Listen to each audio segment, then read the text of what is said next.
Hello friends, welcome to our channel. আমাদের channel কিন্তু তোমাদের সবাইকে স্বাগত। দেখো, তোমাদের জন্য কিন্তু গুরুত্বপূর্ণ ভিডিও কিন্তু শুরু করছি। এবং দেখো, রাম মন্দির নিয়ে কিন্তু জিকে, যে জিকেগুলো কিন্তু তোমাদের সেন্ট্রাল বলো, রাজ্যের পরীক্ষা বলো, খুব গুরুত্বপূর্ণভাবে পরীক্ষাগুলোতে আসবে। তার কারণ এগুলো যেই ইম্পর্টেন্ট জিকেগুলো, সেগুলো কিন্তু খুব গুরুত্বপূর্ণ তোমাদের জন্য। তো এর বাইরে কিন্তু যেগুলো কোশ্চেনগুলো পড়বো, এর বাইরে কিন্তু কোশ্চেন আসবে না। দেখো, অযোধ্যা রাম মন্দির কোন রাজ্যে অবস্থিত? তোমরা সবাই জানো ইউপিতে অবস্থিত, উত্তরপ্রদেশ। তা দেখো, অযোধ্যার প্রাচীন নাম কি? এটা কিন্তু খুব গুরুত্বপূর্ণ। এটা কিন্তু ফৈজাবাদ। ফৈজাবাদ কিন্তু অযোধ্যার প্রাচীন নাম, যেটিকে কিন্তু এখন অযোধ্যা বলা হয়। অযোধ্যা কোন নদীর তীরে অবস্থিত?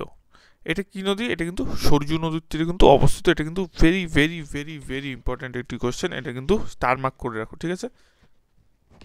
যে অযোধ্যা কিন্তু কোন নদীর তীরে? সরজু নদীর তীরে অবস্থিত। অযোধ্যা রাম মন্দির উদ্বোধনের তারিখ কত? তোমরা সবাই জানো 2024 সালের 22শে জানুয়ারি কিন্তু অযোধ্যা উদ্বোধন।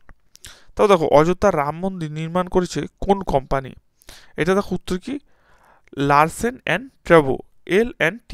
এটা কিন্তু লারসেন অ্যান্ড ট্রুভো, এই কোম্পানি কিন্তু অযোধ্যা রাম মন্দির নির্মাণ করেছেন। এটাও কিন্তু ভেরি ইম্পর্ট্যান্ট একটি কোশ্চেন। চলো নেক্সট কোশ্চেনগুলোতে আমরা চলে যাই। এবং এই সম্পূর্ণ কিন্তু পিডিএফ তোমরা ফ্রিতে পেয়ে যাবে আমাদের টেলিগ্রামে। অবশ্যই নিচের ডিসক্রিপশনে আমাদের টেলিগ্রাম লিঙ্ক থাকবে, জয়েন করে নেবে। রাম মন্দিরের মোট বাজেট কত? দেখো, উত্তর কিন্তু অযোধ্যা রাম মন্দির নির্মাণের মোট বাজেট কিন্তু 1800 কোটি টাকা। রাম মন্দির তৈরি করতে কত টাকা খরচ হয়েছে? দেখো, শ্রীরাম জন্মভূমি তীর্থক্ষেত্র ট্রাস্টের রিপোর্ট অনুযায়ী 2023 সালের 31শে মার্চ পর্যন্ত 900 কোটি টাকা খরচ হয়েছে।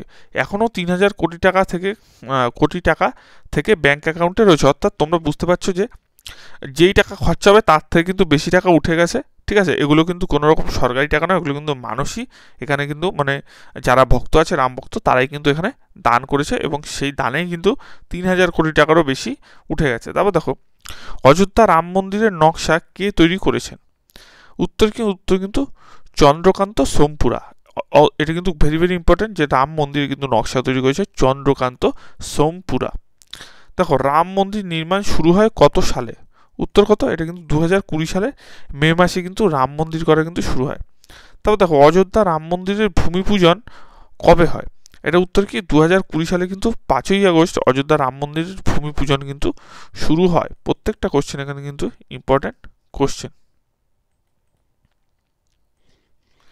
তাও দেখো, অযোধ্যা রাম মন্দিরের ট্রাস্টের চেয়ারম্যান কে?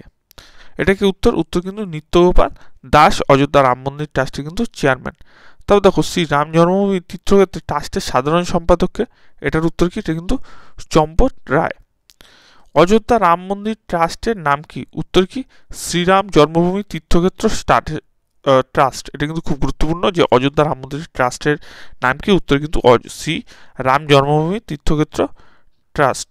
তো দেখো, রাম মন্দিরের প্রাণ প্রতিষ্ঠা কে করেছে? এটা কিন্তু উত্তর কিন্তু বারাণসীর পুরোহিত লক্ষ্মীকান্ত দীক্ষিত।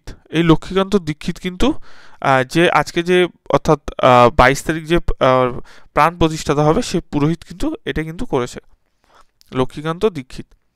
অযোধ্যা রাম মন্দির কোথাকার পাথর ব্যবহার করা হয়েছে? উত্তর কি? উত্তর কিন্তু রাজস্থানের বান্সি পাহাড়পুর এলাকার। এটা কিন্তু ভেরি ভেরি ইম্পর্টেন্ট। তার কারণ এমন পাথর দিয়ে তৈরি করা হয়েছে যাতে কিন্তু 1000 বছর অবধিও কিছু না হয়। তার জন্য কিন্তু এখানে রাজস্থানের যে বান্সি পাহাড়পুর এলাকার কিন্তু এখানে পাথর দিয়ে কিন্তু তৈরি করা হয়েছে। তারপর দেখো, অযোধ্যা রাম মন্দিরের দৈর্ঘ্য কত? এটার উত্তর কি? 380 ফুট। তারপর দেখো, অযোধ্যা রাম মন্দিরের প্রস্থ কত? এটা কিন্তু 250 ফুট। অযোধ্যা রাম মন্দিরের উচ্চতা কত? এটা কিন্তু 161 ফুট কিন্তু অযোধ্যা রাম মন্দিরের উচ্চতা। অযোধ্যা রাম মন্দিরটি কত তল বিশিষ্ট? উত্তর কিন্তু 3 তলা বিশিষ্ট। অযোধ্যা রাম মন্দির কোন পাথর দিয়ে তৈরি হয়েছে? এটা কিন্তু বেলে পাথর দিয়ে কিন্তু তৈরি হয়েছে। মানে তোমরা কিন্তু এটা কিন্তু খুব গুরুত্বপূর্ণ, এটা কিন্তু বেলে পাথর দিয়ে কিন্তু তৈরি হয়েছে মন্দিরটি। নেক্সট দেখো, অযোধ্যার বিতর্কিত জমির আয়তন কত? এটা কিন্তু 2.77 একর কিন্তু জমি। নেক্সট কোয়েশ্চেন, অযোধ্যা রাম মন্দির তৈরি করতে কতদিন সময় লেগেছে? এটা কিন্তু প্রায় 3.5 বছর। অযোধ্যা রাম মন্দির মামলায় ফলাফল কবে ঘোষণা করা হয়? এটা কিন্তু 2019 সালের 9 নভেম্বর কিন্তু ফলাফল ঘোষণা করা হয়। অযোধ্যা রাম মন্দির মামলায় কতজন বিচারপতির বেঞ্চ গঠন করা হয়েছিল? এটা কিন্তু উত্তর 5জন বিচারপতি সাংবাদিক বেঞ্চে হয়েছিল মামলার শুনানি। এই 5 বিচারপতি হলেন রঞ্জন গগৈ, S.A. বোবদে, D.Y. চন্দ্রচূড়, অশোক ভূষণ এবং আব্দুল নজির। অযোধ্যা রাম মন্দিরের মামলায় প্রধান বিচারপতি কে ছিলেন? এটা কিন্তু রঞ্জন গগৈ। নেক্সট কোশ্চেন, চলো আমরা কিন্তু নেক্সট কোশ্চেনে চলে যাচ্ছি। রাম মন্দিরের শিলান্যাস কবে সম্পূর্ণ হয়েছে? উত্তর কি? উত্তর কিন্তু 2020 সালের 5ই আগস্ট। রাম মন্দিরের ভিত্তি প্রস্তর কে স্থাপন করেন? উত্তর কিন্তু নরেন্দ্র মোদী। অযোধ্যাতে কোন মসজিদ অবস্থিত? এটি কিন্তু বাবরি মসজিদ অবস্থিত। বাবরি মসজিদ কে তৈরি করেছিলেন? এটা কিন্তু বাবরের সেনাপতি মীর বাকি।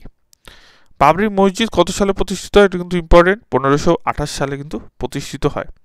বাবরি মসজিদ কত সালে ভাঙা হয়? এটা কিন্তু 1992 সালের কিন্তু 6 ডিসেম্বর কিন্তু বাবরি মসজিদ ভেঙে ফেলা হয়। তোমাদের এখান থেকে একটা কোশ্চেন আমি কিন্তু এইচডাব্লিউ কিন্তু দিচ্ছি। তোমাদের কোশ্চেনটা কিন্তু তোমরা কিন্তু নিচের কমেন্ট বক্সে দেবে, যে উত্তরপ্রদেশের